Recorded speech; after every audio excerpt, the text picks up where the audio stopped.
Hello and welcome back to the Let's Play. I am slightly tilted and today we've got a lot of things that we need to get done on this episode. And well, including this behind us, but we're not going to get to that just yet. We're we got a little bit to go. A few more things to get taken care of before we get on this. But if you caught the last episode, we did get some of the terraforming done on this area right over here called Forgefall, and I think it's turning out pretty darn good. It is turning out the way I'm envisioning it. We got a lot of the different blocks and such that we are using to add just extra detail to this area for the lava flows and such. So later in the episode, we are going to continue on Forgefall and some of the lore that goes with Forgefall, and probably some more of the terraforming in this area. And I would really like to get some of this front facade done. But we have other things that we must get done and things that I have been neglecting and probably should have done earlier on in the episode or series, and that is this area right here. So let's go into cheaty cam mode real quick. Here we go. And well, as you can tell, our animals are just clustered and not looking very good, and I want to actually get some stuff done to this to make this look nicer, clear out some of these trees, build a few custom cherry blossom trees, or possibly make something of the sort, and then I want to add this to, well, not add it, but build onto this and make a nice portal building. That way it ties into what we've already got going on here. We've got our enchanted building, we got our nice beautiful humble abode over here, and the rest of this has just been kind of there. And well, it really does not make a very good statement when you're coming into Forgefall here and you got a big old heaping pile of mess. Big old pile of, you know? But we are going to jump right in and gather the materials we need to make this area look better. But first, we need to take down all these trees. What are you doing, Mr. Pig?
Well, what do you think? We're obviously not done with this area, but we do now have a really neat little building for our portal to the nether. And again, it's getting dark. It seems to be the case every time I start to record to show you something or start the video, it's always getting dark or the sun's going down. Anyways, but back to the building. We have got us a nice little area for our portal to the nether, which I hope it looks good. I kind of did a little bit of different kind of design, well, not really designs. I just used a different little color palette. So I used the white wood, which I think looks pretty good, the pale oak, and added a few details out here. We got the new little flowers out here from the new update. We got the leaf litter in the corners here, like these bush over here has dropped some leaf litter, and some of it is just kind of blown in and collected in the little areas here, which I think looks pretty darn good. And then of course we got a couple melons there. We got some cherry blossom blocks in here for some bushes, and then we just added a little more leaf litter right here just between the buildings, which I think all of this looks pretty good. And then of course the pink flowers that came with the cherry blossom update. So we got a few little details out here out front, a couple little flowers here, and then some one block grass, and then more little yellow flowers. And I made it to where I can go into these little areas with ease. That way I'm not trying to like jump around or over, and of course, you know, you can't jump over a wall. Yeah, it's just not a thing yet. Maybe eventually Mojang will come up with something else, or maybe I guess that defeats the whole purpose of a wall, doesn't it? If you can jump over it, or animals can jump over it, kind of defeats the purpose. Never mind, scratch that. It's a dumb idea. Anyways, but I think that's turned out pretty good. We've got a few little details here on the side. I went with the tough blocks, the new moss right there. We went with some mossy kabobble and then moss, and then we just kind of continued with that pattern, and I think it looks pretty good. It kind of gives a different gradient and texture. Like you've got the normal wall texture, which would be the tough, and then you've got this moss that started growing and kind of creeped out. You got the greener moss here, and then the moss next to it on the cobblestone is, you know, just kind of creeping over, and then you got this one, which would be more of a dry moss. So like some of this has been wetted, some of it's kind of dried in the sun. You know, you got the little variance there, but I think it's turned out pretty cool. It actually kind of has kind of an interesting look to it, kind of almost like a three-dimensional look with the way that it is. It looks like the tough blocks kind of stand out more, but that's that. And Endermen are putting blocks where I don't want them to go. Great. Here we went around with the different little sections of the foundation. We added the basalt here, and then we added the decorative tough blocks, and then again we kind of copied what we did on the other side of the wall, and just added the little variants and gradients and such, which I like it. I think it's pretty cool. But as far as the rest of this around here, we are not getting too crazy with that just yet. I'm sure that we'll eventually add a few other little details and a few things to these. But overall, it's just a building for my nether portal, so I'm not going to get too crazy. We will probably surround this with other buildings and other things later on, and you won't even really see it. Ooh, look at that. Nice. My tree from the nether has finally grown. Great. I can harvest that later. We still have lots to do here. We still got to get our little Piggly Wigglies in their own little spot. We're going to make a little Piggly Wiggly farm, and then a sheep farm and a chicken farm. But I think I want to move all of them over this way and create a farm kind of about where the chicken is over there. But we will do that here in a bit. First, I want to show you the interior. I think it turned out pretty good. Now, it's not overly done, but I think it is enough to make it feel, you know, like there's a purpose and there is, you know, movement here instead of just being completely static. So we got painting here of the surrounding mountains and scenery, which I think looks really good. It's one of the new paintings here. We got the old classic painting of the gentleman standing there with his sword. And we got a couple mob heads here. Moo Moo head, and then a angry face, grumpy man face up there, that one there. And then I don't know if it's Magic Hands Man or just a regular pillager. I think it's just a regular pillager. I haven't fought a Magic Hands Man yet, so yeah, it's just a regular pillager. And then we got a little detail here with our armor. We still have to do the armor stand mod because I really want to add a little bit more life around here with the armor stand mod. And then we got just little bits and bobs here and there. We got some magma cube heads that we defeated in the old nether, which pretty proud of that. And then we've got another armor here, which this is my first iron armor, which we used. And then this is my first diamond armor, which was enchanted. So I figured those would look good in here. We got us a blaze rod because I did find a blaze. And yeah, we're going to make a blaze farm or something, or do some farming for blazes sometime in the near future. But overall, this looks really good. And these are just randoms that I just made just for decorations. And then, of course, we got our angry face banner up there. And I got 2 of those. And then this is just a, I don't know, I was just kind of fooling around with these little lights chandeliers hanging down here, but I think they turned out pretty good. I kind of like the look of it. Kind of gives it a little bit of decoration. It's not just a plain lantern hanging from the ceiling. So we've got that going on, and then of course nothing around the back. Oh yeah, I guess there is. Never mind. Hey, just kidding. We got whatever this painting is, which I think is a lamppost with a light shining down on some walkway into the abyss. So I guess if you want to say you're going into the abyss, technically you're going into the abyss. You know? I didn't really plan that either. It just kind of worked out. Another magma cube that I triumphantly slayed in the nether. You know, I'm getting pretty good at that. I've gotten 3 heads, and I'm pretty proud of that. I know magma cubes aren't really difficult, but eh. And I've put nothing over here. But this is what we got. The floor, I kind of made a combination of nether brick from the nether and the regular deep slate blocks, and it looks pretty cool. I kind of like the variant here. You got the dark red and the grays with it. It really actually pops, honestly. This is probably the only time that nether brick actually looks like really good with something, because other than that, nether brick is, there's really not much you can put with it, in my personal opinion.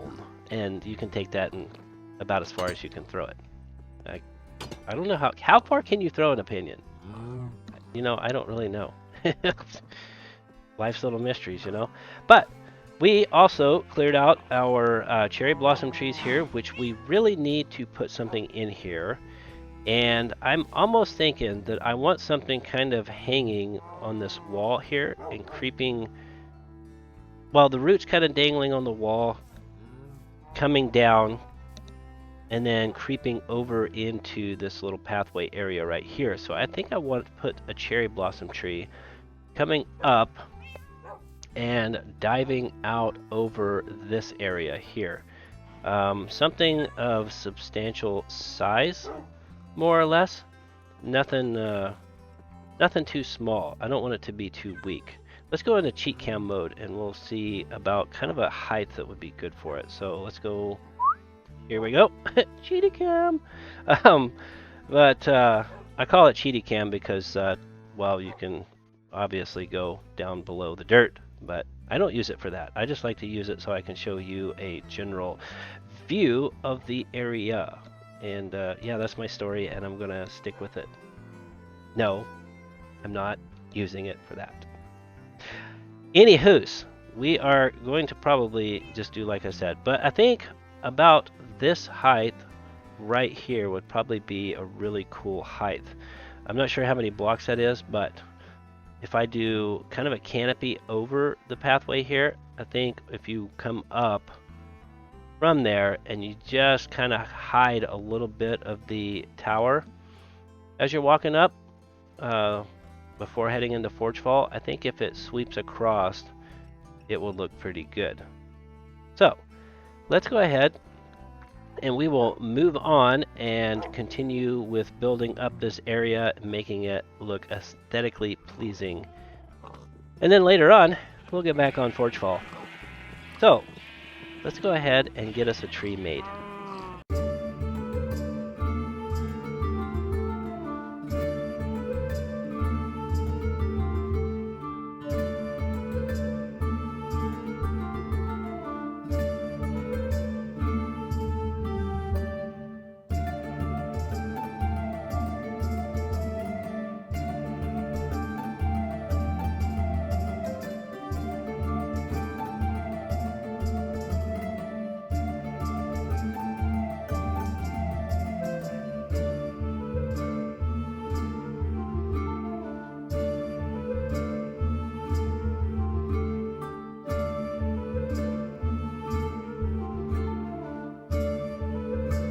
Well, we got a tree.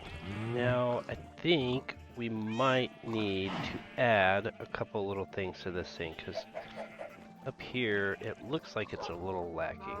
But I think that if we add a couple little things for detail, maybe we'll make this go down. So on this, I added some greenery inside, because obviously a cherry blossom tree is not going to be completely all flowers, and you're going to have some greenery up inside of these things.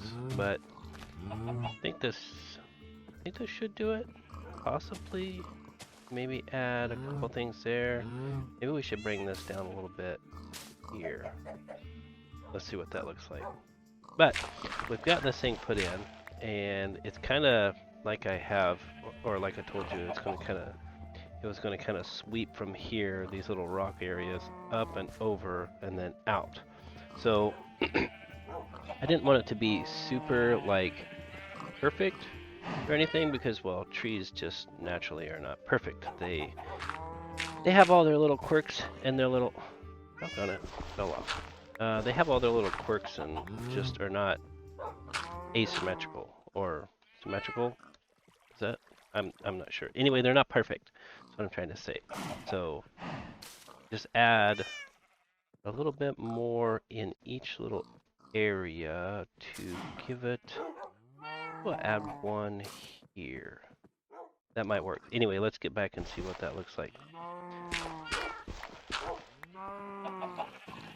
Yeah, that looks more full. That looks better. Because see, I want to kind of follow what the vanilla Minecraft trees kind of have, but not to the extent, because they're like super blocky and overly done. And I think this, actually, I think that'll work. Yeah. And then we have a little bit of the leaves coming down, and then of course the particle effects from the cherry blossoms falling on the ground. But we added different little layers, and of course we added the green inside there, which is just the birch leaves. And then we got some kind of hanging and dangling down from there. But I think this is gonna work. I kind of like the way it looks. And as far as like what I used for the main trunk, I used the cherry blossom tree wood itself, and then I thought this would go really good. I used the netherrack bricks for this, and they kind of give that kind of a close color there. As you can see right in the middle there, you have the purples that are kind of the same as some of the little pieces in the blocks, and I think that turned out pretty good. It kind of gives it a little bit more detail to the overall look. And then of course we use the fences as well for the limbs, and I think it looks pretty good. I'm going to go with it. I'm quite happy with the results of it. And of course we got it coming off the side there and just kind of sweeping up, and then we've got the different little limbs coming off of it, because basically with these cherry blossom trees, the Minecraft vanilla, they just kind of like come up and then just kind of kick out and then go up again. So I kind of followed that idea with this one, but just added a little bit more to it, so it's not quite so full. And see, look at that, looks really good. I think that looks really nice. Honestly, I'm pretty happy with it. Well, maybe we need to add a little bit more to this little spot. I think this looks a little bare right here. Let's see what that does. Oh, that's too. Maybe we'll go up one more. Let's do that. Maybe. Yeah, that's better. And then, of course, as I mentioned before, building this tree, I wanted to give, like when you're coming up the pathway, you can just catch a little glimpse of the tower from Forgefall, the bridge going across. And if you come on up, you can just start to see a little bit of it in behind the tree there. So I think that looks pretty good. Yeah, I think we're going to go with that. I think we're going to just call that good, Dunzarina, and go with it.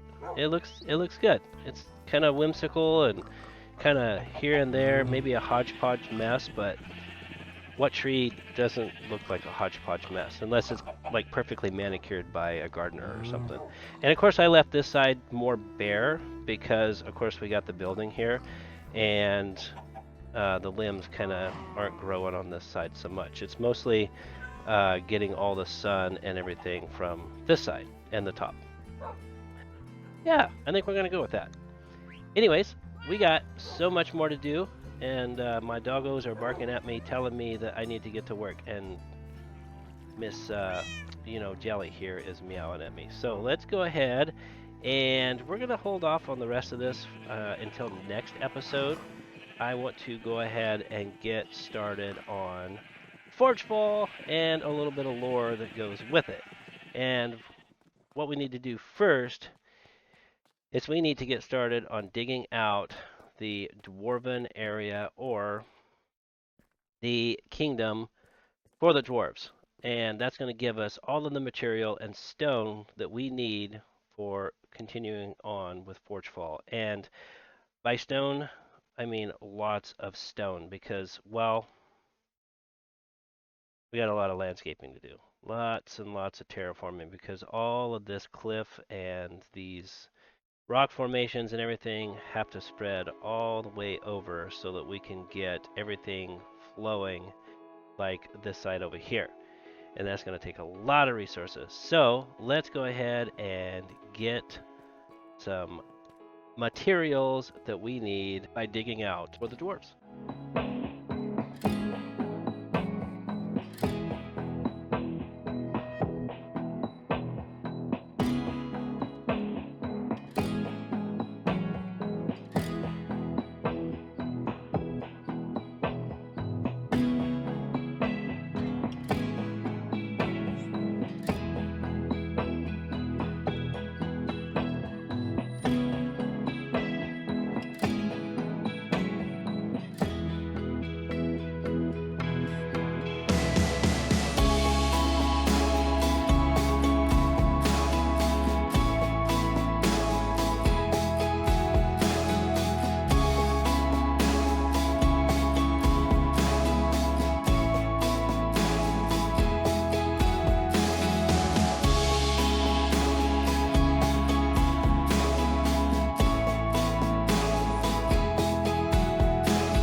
Well, I think we've made a pretty darn good start on the Dwarven entranceway. The kingdom of Forgefall for the dwarves is, well underway. And as you can see, we've got us quite a few little chunks. We got us quite a few little things. Oh my gosh, my brain cells are not connecting right now. Hold on just a moment while they connect. We got quite a few chests. Oh my gosh, that's what I was trying to get out. Chests. We got chests of materials. We got a little gravel, a few dripstone, and we've got lots of kabobbled stone and lots of stone. And we still haven't filled this one up, but I did find something really cool that I want to show you down here. As you can see, we've mined out a lot of this. We've got different layers that we're going to have to chip away at because I want to make this a little taller and then add some structure to it. So it needs to be a little more grand. So this ceiling height or the flooring here may come down a few blocks more. But I want to show you what I found that's really, really cool that's going to add to Forgefall and the Dwarven Kingdom here, which is going to be amazing. Look at this. Look at this naturally generated cave. And it's really cool how it flows down through here. And we got this little bit of water, and we got these different little chunk variants right here, or gradients. And I think we're going to leave this pretty much alone, but I want to do something really cool. I want to actually take that top section up there, and I want to add what Grian did in Season 8. And I think that's going to look amazing, because he added that black roof. And I'll show you a quick clip of his right about here. So this black roof that he did, which in Season 8 turned out really nice down in his alleyway there. And I want to copy his idea with that because I think it's going to turn out amazing if I do so. It'll give all of this area down here a really nice look. Pretty much making it all dark and kind of gloomy down here, but we're going to have it all lit up like it'll be kind of like glowworms or something like on the ceiling in there. And I think that would probably make this look really, really cool. And of course, we've got this natural little area here, which goes way down in the lower portion of this. And then, of course, we've got a little spot over here where we could actually do a little bit more with if we want. But let's go ahead and jump down here. Ouch. And this is what I think is going to be amazing. So we're going to have it to where the dwarves, they've been down in here, they've been mining and chiseling all of this out, just as the story in Forgefall. But we're going to keep all of these little things like this for the pillars, and we're going to decorate all of them, and then create a really big, like, open area here where they've gone down and chiseled and mined their way down through here. And we'll probably leave stuff like the lava flow and a lot of the different little natural features to this area, because I think that will add to the overall Dwarven Kingdom, a lot like Moria in the Lord of the Rings. So, the dwarves of Forgefall, okay, they made the alliance with the, oh yeah, it's lore time. A little bit of lore.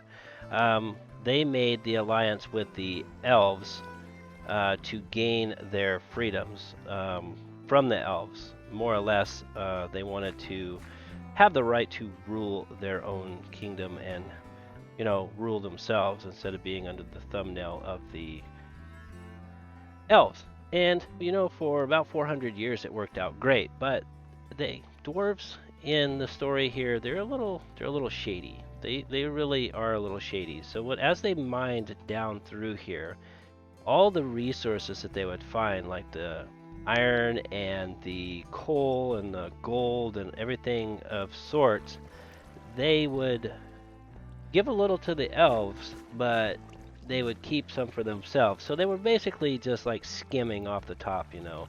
You know, they'd find, like, let's say like a vein of coal, and they'd be like, oh yeah, we found just, you know, instead of like 100 cubic feet or, you know, whatever, they would say, oh yeah, we found like 50 cubic feet, you know. So kind of give like faulty numbers and everything. So in turn, in doing all of this throughout the many years of being under the rule and oversight of the elves, they amassed quite a net worth of gold and resources and riches, and used that for leverage against the elves themselves. They used that to more or less go to the gods of the world, or not really gods, the council that was overseeing everything, and, well, use that to gain favor to be able to gain their independence. But they didn't really want to fully commit to still being under the rule of the elves, you know. So they created the currency using gold and other resources and precious gems and such. And once they created this currency, they used it as leverage against the elves, so that way they could gain their freedoms. And once they used this as leverage, the elves were pretty much forced into giving them their own freedom. Well, once they did this, this set off a series of events that eventually led to the downfall and demise of said city, which is Forgefall. And, well, as we progress in this building here, or series, we are going to go ahead and give you a little more lore each time we come down and progress this world. And I don't want to give you too much or too many spoilers right away, and I especially don't want to spoil, you know, the book and such that's being written. So I'll give you a little bits and pieces. But this is where we're at. What we're going to do, we are going to continue mining down in this area and building the dwarven area for Forgefall. But I know there's always a but. But we need to do this before we can build the Forge Falls City, because as you can tell, I'm going to need a lot more stone. I need to eat first. Ooh, steak. Mmm, delicious. Hey, you remember when steak or pork chops used to look like steak in the early versions of Minecraft? Yeah, it's amazing. It's weird how they changed it. You know what? This bee has been stuck here for multiple episodes doing the same thing. Poor little bee. You're just like stuck on that little thing. Hey, look, is that another bee? Ooh, there is another bee. Should I let it go? Maybe next episode we'll let it go. I'm curious. I'm kind of curious as to whether or not it will stay there. It's been there for a while, like many hours of playing this thing has been here. But anyways, before we can get started on all of this stuff down here, and I completely flubbed the landing, we need more resources. Darn it. Curse it. What am I doing wrong? Oh my gosh, Anyways, let's gather more resources, because we're going to need an abundance of them. Age of the Dwarves. The dwarves would rise to power with their new alliance with the High Elves of the North. An unspoken debt would be owed. In trade for the alliance, the elves would task the dwarves to build the biggest stronghold the world had ever seen. A subterranean forge to manufacture weapons for the new alliance, and a castle to protect it from the world at large. To gain favor from the High Council, the dwarves would begrudgingly agree. For the next 100 years, the dwarves labored to the elves. It would be known to the world as Forgefall. During the construction of Forgefall, legions of dwarves would start to populate the surrounding regions of Sandaria. The Sandarian mountains were rich in natural resources, but under the ever-watchful eyes of the Elven Royal Guard, the dwarves would build the city Ents. Here, the dwarves would flourish in their mining capabilities and develop their first major city, Boran. In the mines of Boran, the dwarves would find their most precious gem of all. But the dwarves had a lot more to offer than their building capabilities and military might. They had wealth. Thousands of years of digging and mining left them with the world's largest stockpiles of gold and gem. Despite their stubbornness, the dwarves had other plans than being slaves to the elves in their short-sighted plans for dominance. The dwarves would manufacture the world's first currency and present it to the High Council. The Council would offer the use of the currency to the cities of the world as a gift in trade for allegiance to the High King of the North. The High Council would praise the dwarves for their intellect and foresight in building a tool to unite all the realms. The High Council was most pleased with the dwarves and accepted their offer. As you can see, we got a little bit more done, a few more resources gathered, and well, we made the hall just a little bit more grand in the main entranceway here for the dwarves. And you know, dwarves, they're little short people, so they like big grand entrances. Yeah, we're gonna go with that. Anyways, nothing against short people. I like short people. But yeah, anyways. But we made the dwarves hall look a little bit bigger and a little bit nicer. And well, I mean, not really nicer, but we've got the overall size of it. The scale of it is a lot more grand, because like in Moria, it was just a huge, monstrous, just build. I mean, it took them thousands of years to do it. And these dwarves, well, this took them a few hundred years to do it. But we've got this all chiseled out a lot more. We still have a little bit of more work up here to do, and we did a little bit more here. We did some stairs, so it makes it easier to go up and down. Now I've narrowed this by 2 blocks because I want it to be a little more symmetrical through here. That way it looks better. Plus I'm going to have pillars in here and chiseled out sections on the wall, which is going to make it look really, really nice. And then here I lowered by 1 And the ceiling I raised by 1, and then right here as well. But we still got more raising and leveling to do. But I think that is all we're going to have time for today. We've already done so much. Oh, that was a little weird. But we've already done so much in this episode. We've got our building put together for our portal. We've cleaned up a little bit of stuff. We've built a custom tree, and well, you know the rest. And I gave you just a tad bit more lore. I hope you like that. I'm hoping that it's all making sense. But if not, I guess you can ask questions because I really want some questions or input, or maybe hit that like button and possibly subscribe. It's free. It doesn't cost anything. But I want to say thank you for watching. Thank you for stopping by. If you're liking the content, you know what to do. And well, maybe later on in the episodes to come, we will get this little bee unstuck from this little mess that this poor little thing's in. It looks like it's got mud on its butt.